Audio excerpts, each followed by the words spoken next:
Hello and welcome to the Maine Masterclass. I'm Nita Sani and I'm really pleased to be joined by Maggie Rose today. Hi, Maggie. Hi, lovely to be here. Thanks, Nita. Really good to have you on board. For everyone joining us today, Maggie is an award-winning coach and mentor. And today, Maggie, you're bringing your expertise all around careers and having that career conversation. Yeah, I look forward to sharing some top tips with everybody tuning in today. Thank you. So just while we wait for everyone to join and we get ready for today, just want to give you a little bit of what we call the housekeeping. So we'll be on air for about 30 to 40 minutes and we make this very much an interactive webinar. So just to show you to the right, you will have a chat box. Please feel free to put your questions in there or comments.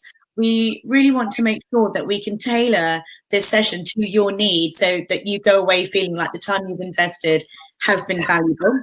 We've also got a poll. So what Maggie and I are asking today is whether today's webinar has been for you as an attendee or to guide somebody else. So at the moment it's 50-50. Let's see how that moves during the course of the webinar. And I'm really sorry we're getting feedback, Christine. Let's have a look. Right, let's see. Can we turn this down perhaps? Maggie, are you all right trying to maybe turn your volume down? Christine's just telling us that we're getting a lot of feedback. Okay.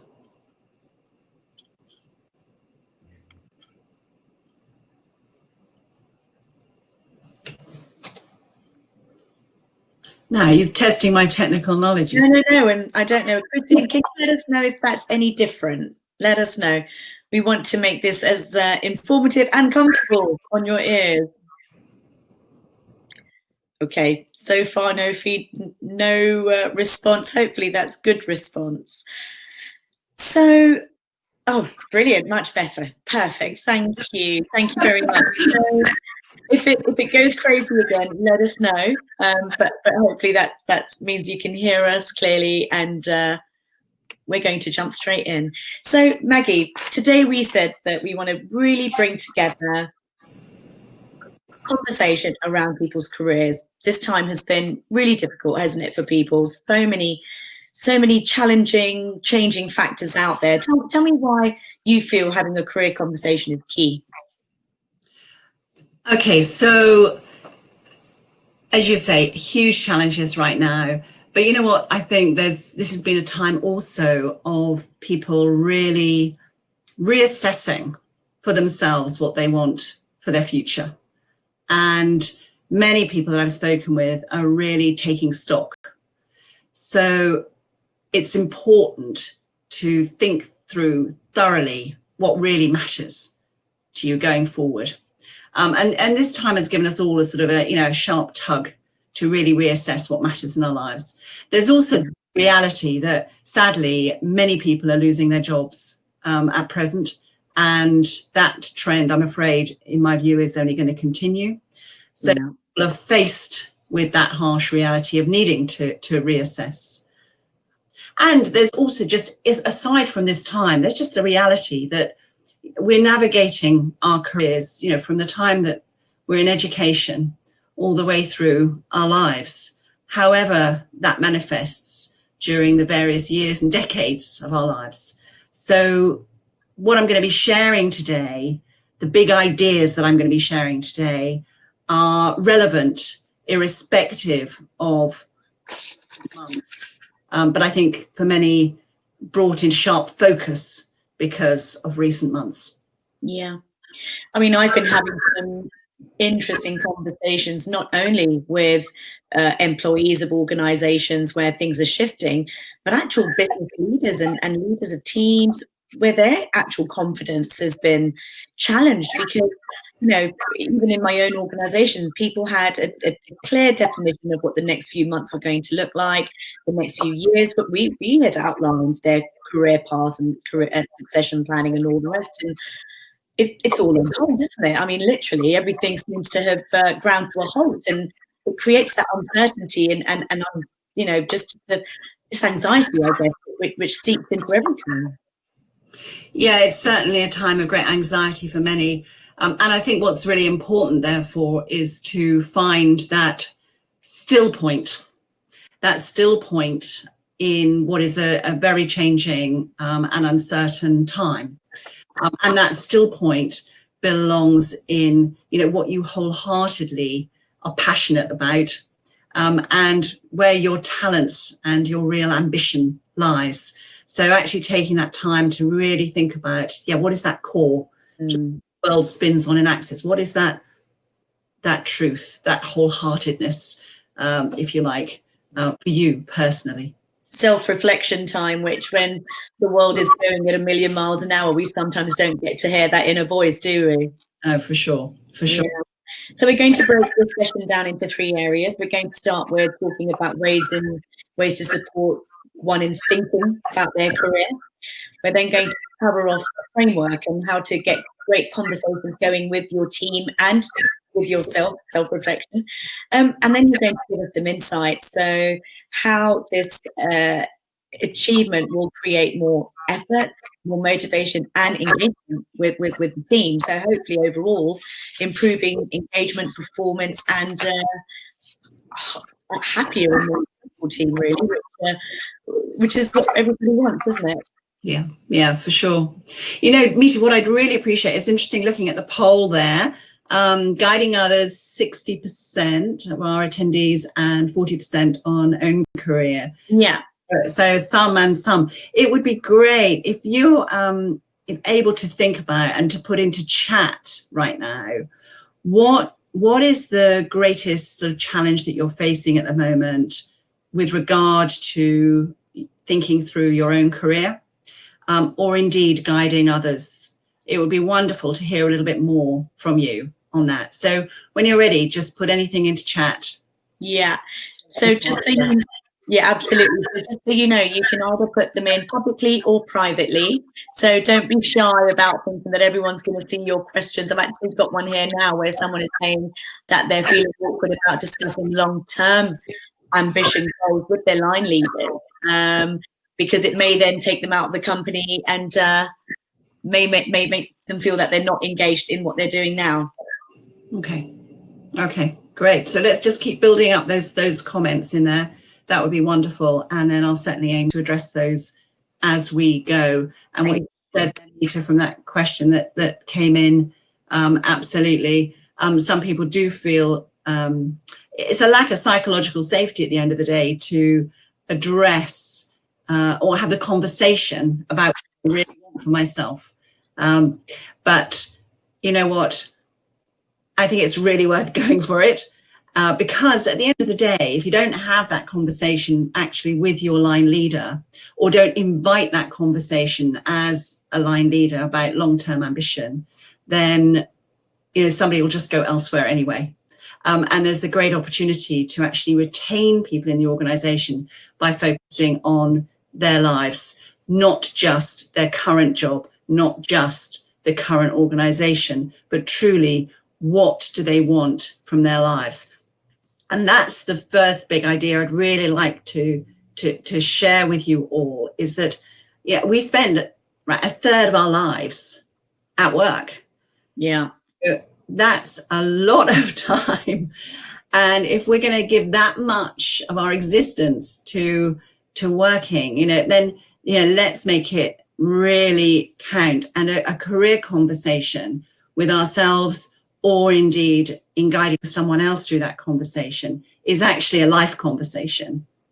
It's actually about, what do you want to achieve long term? And so my first thought is, start with the end in mind. Really, what is that end? Not what's the next role, not what's the next promotion, the next opportunity, not that sort of incremental step, although that's important later on to think about what are the next steps. But let's start with the end in mind. Looking back in 5 years, or looking back in 10, 20 years. I had a conversation with somebody the other day when we were looking back from when she's 70 and what's going to make her feel really proud in her life. Yeah. So it's really important to just start with that end absolutely in mind. And if you're brave enough, those of you that are line leaders, to actually have that conversation that goes beyond the existing role, even your existing organization, you will be showing real commitment to those people that work for you, that you really deeply care about them. Yeah. And increasing that engagement and that discretionary effort in the day job back in and now. I agree. Something that we advise our clients on when they're hiring new people is not just to talk about the role now, but to actually talk about what opportunities there are for that person in the long term. Because ultimately, when somebody joins an organization, they want to feel like they're joining a place where they're going to add value to, but that organization is going to give value back. And the way the company will do that is by creating a roadmap. That's something we train our clients on a lot, is how to create a roadmap. But interestingly, you talk about the end goal. We break that down into 3 years or 5 years. I guess the more senior somebody gets, the longer that roadmap will be. But also thinking about it from a strategic perspective of, well, what is your succession plan for each type of role in an organization? Because we talk about ROI on recruitment spend, and the fact that it's a lot of money to get the right person in. How are you going to ensure that you retain that person? So you're so right, whether this someone's here to talk about themselves today or to think about their people, maximizing engagement, reducing attrition, and motivating these people to reach for goals that's going to help them get to the next step. It's a two-way street. Yeah, no, yeah, it really is, Misha. It reminds me of a story. I mean, my goddaughter, she's, I mean, gosh, what's she now? Mid-20s, right? And she'd been off traveling. She came back. She was doing her first job. She got on really well, and she was getting promoted with an alarming regularity. And it was in a part of the country where she didn't want her future to be there, but she was doing really well. They thought a lot of her, and she loved the job. And she was on the verge of leaving because geographically she wanted to be somewhere else. Right. And that was to be with her boyfriend. And she and I had a conversation about this. And I said to her, oh, Sam, you know, this is such a shame because you love this job. They love you. And, you know, because you're getting promoted. And why don't you just have a conversation with them to say, look, this is what I want for my life. At that stage, the job could not be done remotely. Yeah, everybody had to turn up to the office and you know, be in a certain area because her job involved a little bit of travel as well. And so she took a deep breath and she went and spoke to her boss and said, look, this is what I want for my life. I know the job's not structured this way. I know nobody else does it this way. I'd really, really like to stay in this organization. I know we don't have branches all those hundreds of miles away. Is there any way that we can make this work? And you know what? It happened.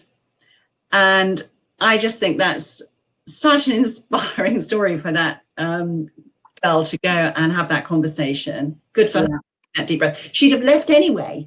Yeah. Her imagination, she thought, no, this company can't do this for me. And now look at what's happened over this last 6 months, how we've all been affronted with doing things differently to what we imagined. So it's almost like anything's possible now. So I would really encourage you, have conversations, you know, with your line leader about what you really want. And you never know what's possible. And equally open those doors if you're guiding and leading others in their career too. Make no assumptions. I think that is a real lesson in this, whichever side of the fence you're coming from, because I think when we think in our heads, we make so many assumptions about the organization, about our team or our line leaders, and almost, as you said, Maggie, because this company had never done it, you think because it's never been done, it can never be done in the future. But times change, organizations change, and they evolve. So make no assumptions. I agree. Write your questions down, like really sit with what are your desires, what are the questions that you need to ask to establish if this organization can fulfill, and ask them what they want from you if they are to do this, what would they want to see from you? Because, just showing that you want to stay rather than going in and handing your resignation in, I think is so powerful, that an organizer will respect your confidence in and your loyalty to have that really frank and open conversation. Yeah. And what I would encourage, Mita, is that conversation happens not at the point at which you're going to resign and say, okay, so I'm going to resign if you can't find me this sort of opportunity or make this sort of change to accommodate you, right? Yeah. That's leaving it too late. Yeah. So being clear about what you really want for your career long term and bringing that conversation into the line leader general conversation around whether it's reviewing your objectives or your performance reviews or however your structure of having those sort of review conversations works in your organization. Bring it in, bring that conversation in about what you want for your and see what's possible. And at minimum, there'll be the opportunity to get advice and support from within your own organization at present, I would hope. And you know what? If there isn't, then perhaps you shouldn't be working for that organization if they're not willing to actually really support what you want from your life. Because none of us belong in an organization for a lifetime. It's never a permanent thing. We only ever belong in an organization temporarily. Sometimes it's a year, sometimes it's 20 years, even longer for some. But our belonging in our family is forever. But our belonging in an organization is only ever temporary. Yeah. If you look back in major organizations, I know Sainsbury's have just celebrated 150 years. Wow. Nobody's been there 150 years. No. Impossible. Impossible. So, we're only ever there temporarily to serve the life of the business. Yeah. So let's make our time there count for the organization, of course, but also count for us in terms of the skills and the experience that we acquire. And if we take that mindset as a line leader, having conversations with individuals, the riches that can come from that conversation are fantastic. And it actually increases the engagement and that discretionary effort. So I'd really encourage you, step right outside of the organization to talk to people about what they really want. Don't be contained in a box. You never know what gifts come out through having that longer term conversation. Don't be frightened of it. Embrace it. So true. I think people feel supported, and again, they feel listened to, and I think that's all we want from our working environment is a sense of belonging, trust and confidence and transparency. If you have those elements around you, you want to give more, you're committed for longer, and it only pays in engagement and return. For sure. So, we've got one of our areas we wanted to talk about was how to start a conversation, because one of the things I'm doing with my people, Maggie, is making no assumption of yes, we're in a lockdown, yes, everybody's role has changed, but actually going back and addressing, look, this is your roadmap, this is the organizational succession plan. I think it's really important for us to revisit what still stands, what is on hold, and how they're feeling about each of those areas as well. What do you think? Yeah, you talked about succession plans there. I think when you're in an organization, it's really important to understand where you are on the map. Sometimes succession plans happen sort of behind closed doors, and you don't know where you are on them. Mm. So I would encourage you to really understand in terms of your existing organization, where are you on the succession map? Ask that question, have those conversations. And also those of you that are line leaders, don't be frightened of sharing that and having the conversation to say, right, what would it take for me to be on the succession map for that role?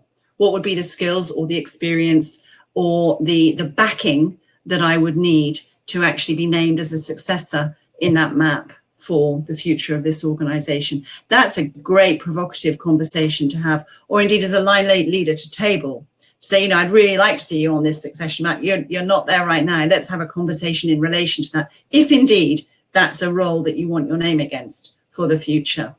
Yeah, and we've actually done a sort of a video outlining the steps to take in having roadmap conversations and succession plan conversations. So I can actually make that video available afterwards in the follow-up video that goes out. So this will all be recorded. Maggie and I, if you feel like you want to take notes or anything like that, feel free, obviously, but also you'll get a copy of the video and we'll get those links out to you as well. Because it is a process, isn't it? And this process can be applied to any level and any role. Yeah. Yeah, I think the principles absolutely can be applied to any level and any role. I work with sixth formers who are looking to create their future, including making choices about their further education.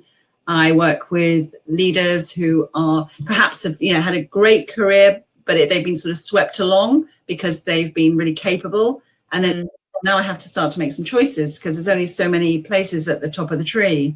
I work with people that are leaving organizations because, well, for very many reasons, either by their own volition or because for whatever reason, there's furloughing's coming to an end, for example, or there's redundancy. So supporting individuals to get clear about the future that they want to craft for themselves, and in working with individuals who are heading into perhaps portfolio or indeed to retirement. So the principles that we're discussing around, getting clear about, what it is that you really want with the end in mind, looking back from some years hence, for example, still stand. The piece that I would add into that meter is, and we were talking about succession a moment ago, but the piece I would add into that is this, that your career stakeholders are different from your functional stakeholders. Interesting. Yeah. So we'll have our functional stakeholders. So in our current day job, we have, people that we need to connect with to be successful at the current job, right? So there'll be peers across the organization, other departments, maybe our boss, maybe those that work for us, of course. They are our functional stakeholders, those that have vested interest in our success or our failure in the day-to-day. Right. Our career stakeholders, same principle, but it's about our careers. That's what sits at the center. So who are your career stakeholders? Taking time to brainstorm that and map that for yourself is important. Can you give an example of what kinds of people that might be? Absolutely. So if you want to be, let's say at the moment, you're heading a department and you want to be a director, right? So a career stakeholder will be who potentially would be your boss at that stage. They may not be your boss now, but they would be potentially your boss in the future. So that would be a career stakeholder. Whose advice would that boss take? Who would need to give you advocacy to support you being appointed into that role? Once you start to get quite senior, then there's often more advocacy that's required than just it being a singular decision from one person. So who else would they consult? What about who's the HR people in that area of the business that you're looking to get into? Maybe different from where you are right now, but who's leading on HR or talent or learning and development in some way? What about them? Other examples might be people that are already in that role. So those that you will succeed, they will absolutely express their opinion potentially about succession, just like we were talking about a moment ago. Yeah. These are all very different relationships to your day job relationships. There may be some areas of overlap, but there will definitely be some areas of difference. So taking time to map out, okay, who are my career stakeholders, and starting to develop the relationships with those people is really important. And the best way to start to develop the relationships with those people is to actually go and ask for their advice. Declare your ambition and go and ask for their advice as to whether doing this sort of role might actually support you paving the way to your long-term ambition. So that very much comes back to that first question that was asked, and how would that person declare that to a career stakeholder if they're a bit worried about what their functional stakeholder might say? How can they approach that? Yeah, well, if you don't do it directly, you can do it indirectly. So once you've got clear on your own long-term ambition, before you go and have those conversations, you need to take stock in terms of where you are now. So let's say that, you know, you want to be, I don't know, let's say you want to be running your own company one day, right? So, but you're not now.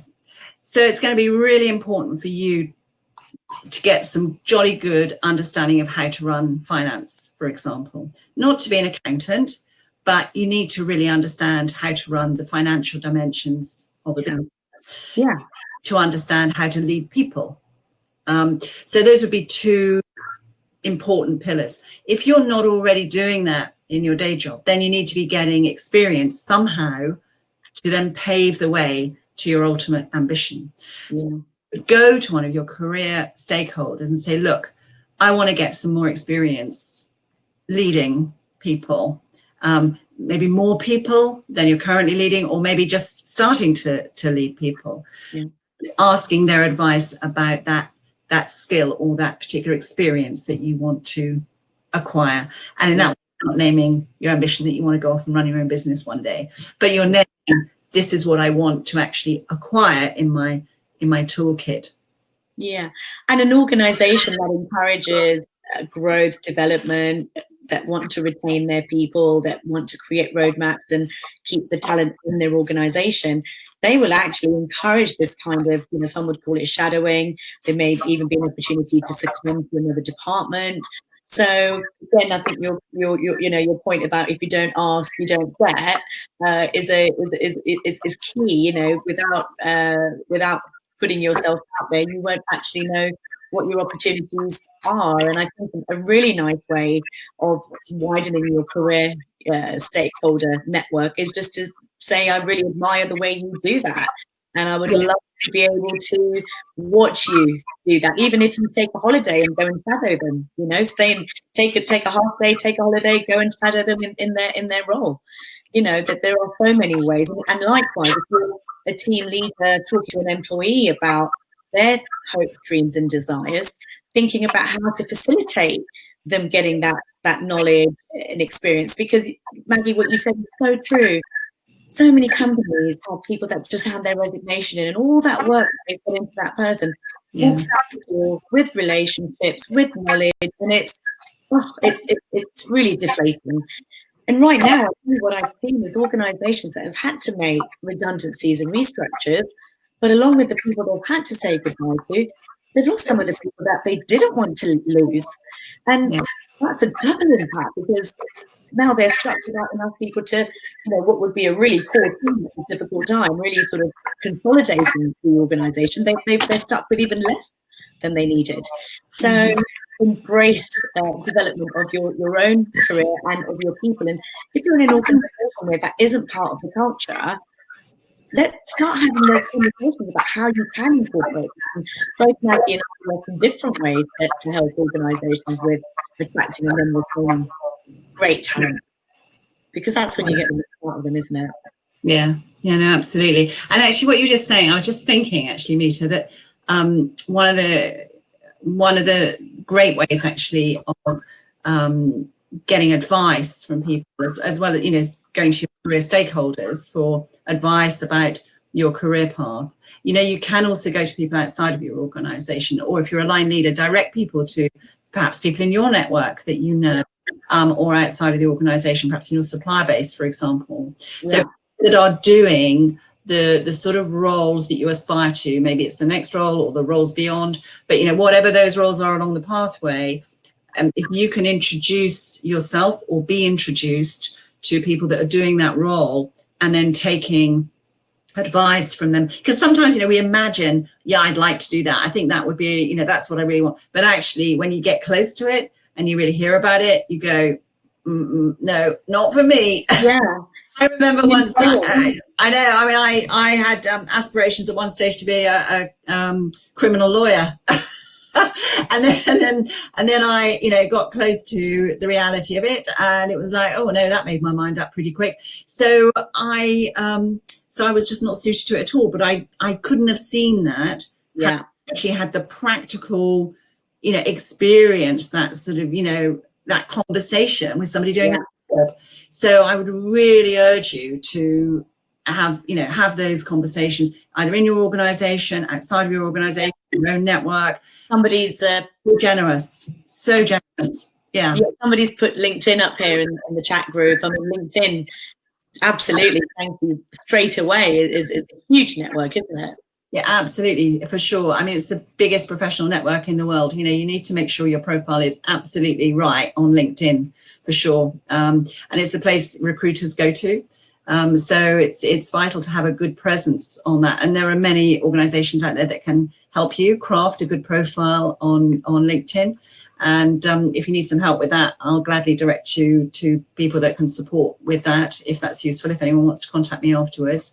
But yeah, get yourself on LinkedIn for sure, or just ask advice, you know, put something out there, asking for advice. People are so generous, probably flattered, okay, when you go to them and say, please tell me about your career, how you achieved it, what your pathway was.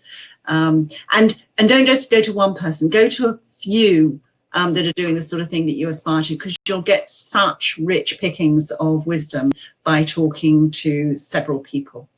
Yeah, absolutely. So Maggie, we are running short, well, we're not running short of time, but we are coming towards the end of our session today. I just looked at the poll, and actually 66% of our, now 57% of our audience today are here to help guide others. 42 are here to look at their own career. And actually what I would say is, really, your time should be spent on both your people and yourself. And it's not until you've been through the process in yourself that you might be able to help your people even more authentically and effectively. So don't undermine your own dreams and desires to know that it will add value back to your people as well. Yeah, absolutely. I mean, I so often have conversations in a coaching context where people are really using me as a sounding board to think through their own future. And when they then have got that clarity and then bring that back into their line leader to have a conversation to say, this is what I really want for myself, and to engage in a conversation that's about getting the necessary skills and experience. I have never yet had a line leader that said, you know, I don't want to hear that. And so those of you that are line leaders out there, I would really encourage you to take a deep breath and, you know, put aside people's existing role, put aside your current organization, and have a conversation with them about their lives. These months that we've just been through have been a gift of intimacy, a different quality of conversation for line leaders in the organization, people coming to them with all sorts of new information about their lives that just wasn't necessary at some level before. Don't lose that wonderful connection that has been created in relationships through this time, but pivot it into talking about people's careers for the future, and indeed in a conversation with yourself about your future. Yeah, very much so. Thank you, Maggie. So in closing, what I'd really like to ask you is your advice and guidance on everyone who is looking at their career and thinking that the pandemic has all of a sudden completely made them reevaluate what they want. They thought they knew what they wanted, and now they don't. How can somebody facing that, or who has an employee who says, I thought I wanted this, but now I'm not sure, how can they put that? Yeah, I can really personally relate to that too. I think one of the gifts from this time for me is, and I wrote about this actually a few months ago, is that it would be so easy to blame these COVID days for business failure, for our own career, you know, going down the pan, or you know, for all sorts of negativity. And there is no doubt that there are some high costs for many individuals and organizations through this. Yeah. It's not to underestimate that. And for me, this time has really made me, and I use that word quite deliberately actually, it's made me face into some things that were important, but not urgent. Things that I needed to address, but I just hadn't got round to, in the urgency and fullness of running a business and being a mom and, you know, life and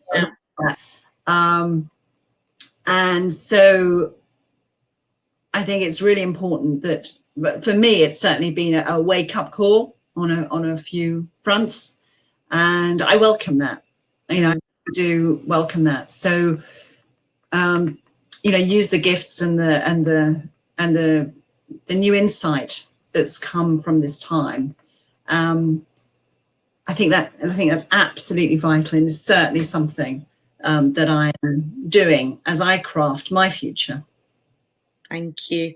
I feel beautiful hearing you say that, because I've heard so many conversations about people, and I likewise, we've had to really consider how we structure our world going forward. Being at the rock face of the economy, things have shifted. We've gone from 80% of our time helping our business community find great people to now helping them restructure and have really difficult conversations. It's completely thrown everything up in the air, but I guess in the uncertainty comes opportunity, and you can write your future again, and that's powerful and exciting, and a way of silver lining the uncertainty that can be difficult to stomach and sit with. That uncertainty can also create a new future, and as you said, Maggie, really reevaluating what's important.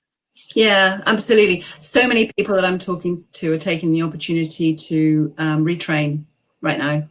And whether that's not just, students that are going on to do another year, to do a master's, for example, but it's people that are saying, no, I'm going to get some new skills here. I'm going to retrain. I'm going to, the next year, it's, let's be clear, this is not going to be all over by January.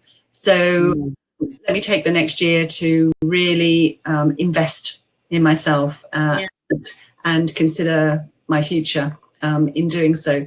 So, I think there's going to be a lot of investment in education. And you know what? I mean, we're all living longer. We don't, in my early career, a lot of people were lifers, it's not the way it is anymore. Far from it. So people can have multiple careers and really pivot in terms of the nature of the career. So, go back to your heart, that still point. What's the still point in all the changing world that's your truth? Well, I'm going to stop with that statement. That's really powerful. Thank you, Maggie. Thank you for everyone joining and for your questions. And we hope that this has been a useful insight for career conversations, both with yourself and with your people. As mentioned at the beginning, Maggie and I have all of our contact details in our invite, and you'll also get those in the follow-up. I apologise for the sound. I suspect it's my mic, so I don't know what's happening there. I hope it hasn't been too crazy. And if you could give us your feedback and let us know what you'd like to hear from us in the future, that would be really great as well. We know you give up precious time to come and gain value from these sessions, so we want to make sure they really hit home and are useful to you. So for now, thank you, everyone. And Maggie, thank you so much for joining us today. Oh, it's been a great pleasure. And if anybody wants to connect with me directly, if they've got any further follow-up questions individually, I'm really happy to take those. You're welcome to connect with me through LinkedIn or send a message through Meter.